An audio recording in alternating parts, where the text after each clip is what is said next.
नमस्कार. वक्रतुंड महाकाय सूर्यकोटी समप्रभा निर्विघ्नं कुरु मे देवं सर्वकार्येषु सर्वदा. गणपती बाप्पा मोरया. आपल्या सर्वांचं मराठमोळ्या पाटील्स कॉर्नर्स या चॅनेलमध्ये खूप खूप मनापासून स्वागत आहे. आजचा दिवस तुमचा खूप छान जावो आणि आपले गणपती बाप्पा तुमच्या सर्व इच्छा पूर्ण करोत अशी आपल्या बाप्पांच्या चरणी प्रार्थना करते आणि आजच्या या व्हिडिओला सुरुवात करते. मैत्रिणींनो, गुरुवार तर या दिवशी आहे 30 नोव्हेंबरला संकष्टी चतुर्थी. तर या संकष्टी चतुर्थीच्या दिवशी आपण उपवास करतो. बऱ्याच महिला संकष्टी चतुर्थीचं व्रत करत असतात बघा. तर या दिवशी गणपतीची कृपा मिळवण्यासाठी भक्त पूजा अर्चा करतात आणि सोबतच आपण काय करतो तर गणपती बाप्पांसाठी उपवास देखील करतो. तर या दिवशी गणपतीला प्रसन्न करण्यासाठी आपण काही गोष्टी त्यांना अर्पण करायला हव्यात. की असं मानलं जातं की गणेशांना ज्या गोष्टी प्रिय असतात ना, त्या गोष्टी जर आपण त्यांना अर्पण केल्या तर त्या व्यक्तीच्या, जी व्यक्ती अर्पण करते त्या व्यक्तीच्या सर्व इच्छा आकांक्षा पूर्ण होतात आणि त्यांची नेहमीच भरभराटी होत असते बघा.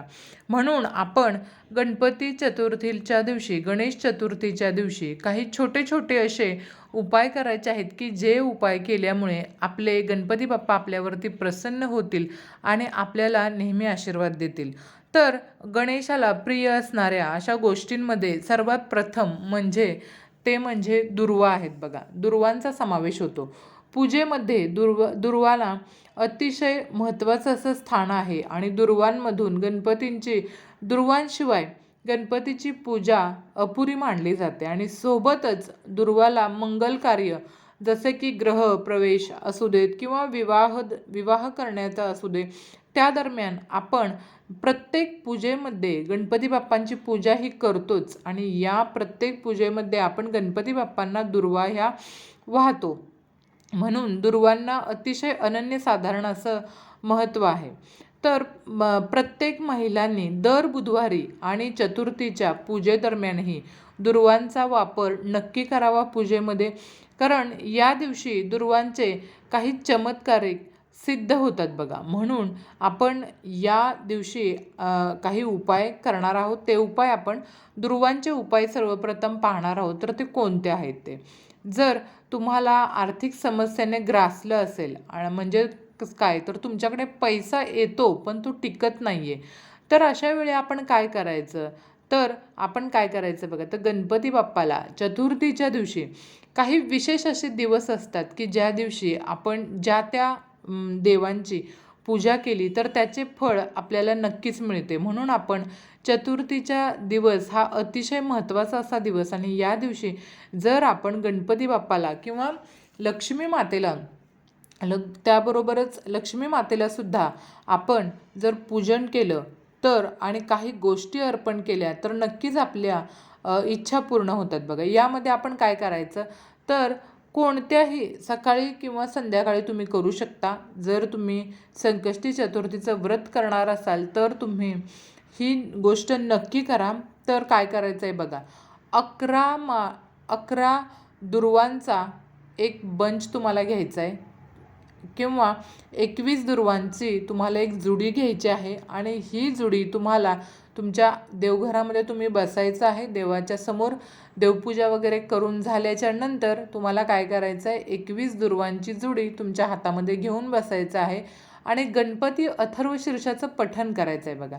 ज्या घरामध्ये गणपती बाप्पांची पूजा मनापासून केली जाते त्या घरामध्ये नक्की कधीही आर्थिक समस्या जाणवत नाही. तसेच आपल्या घरामध्ये कधीही धनाची कमतरता सुद्धा आपल्याला भासत नाही.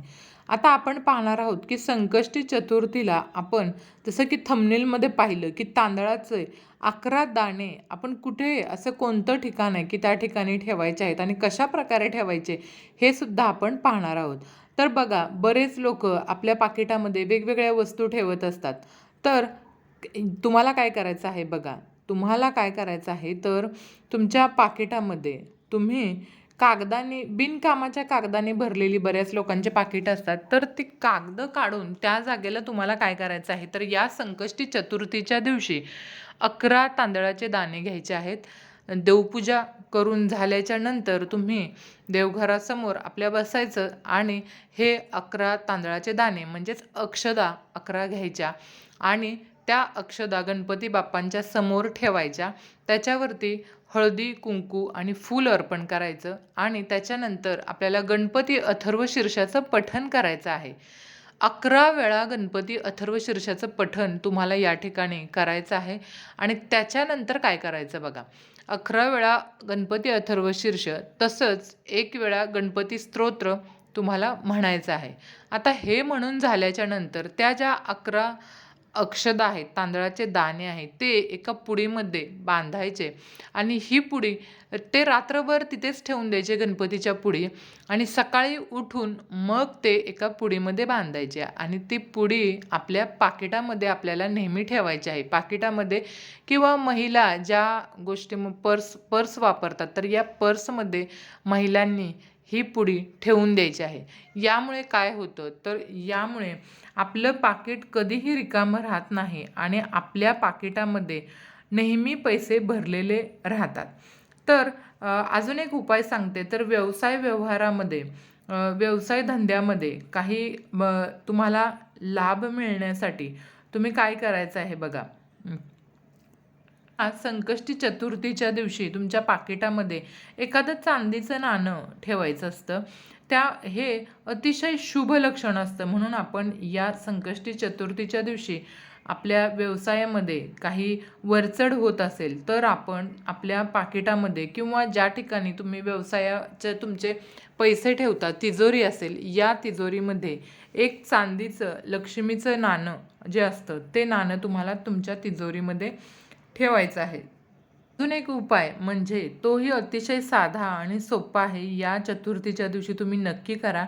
तर वास्तुशास्त्रानुसार पिंपळाचं पान अतिशय शुभ असं मानलं जातं. कारण विष्णूंचं वास्तव्य हे पिंपळाच्या झाडाखाली असतं म्हणून पिंपळाच्या झाडाच्या पानाला अतिशय महत्त्व आहे बघा. जर तुम्ही तुमच्या पाकिटामध्ये पिंपळाचं पान ठेवलं तर तुम्हाला कधीही पैशासंबंधित अचानक येणाऱ्या अडचणींना सामोरं जावं लागत नाही. तसंच धनसंपत्तीचीही सदैव आपल्याकडे बरकत होते. तसंच देवी महालक्ष्मी कायम आपल्या घरामध्ये वास करते आणि महालक्ष्मीची कृपा सदैव आपल्यावर राहते. प्रत्येकालाच वाटत असतं की आपल्या घरात पैशाची कधी कमी असू नये, घरात सतत पैसा खेळत असावा.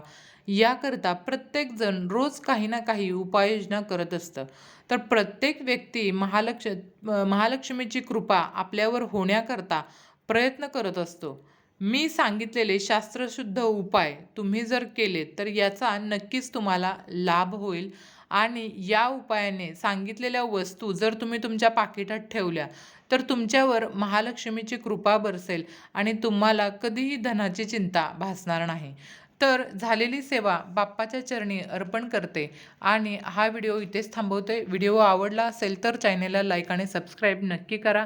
भेटूयात अशाच नवनवीन माहितीपूर्ण पुढच्या व्हिडिओमध्ये. तोपर्यंत धन्यवाद. श्री स्वामी समर्थ. जय जय स्वामी समर्थ.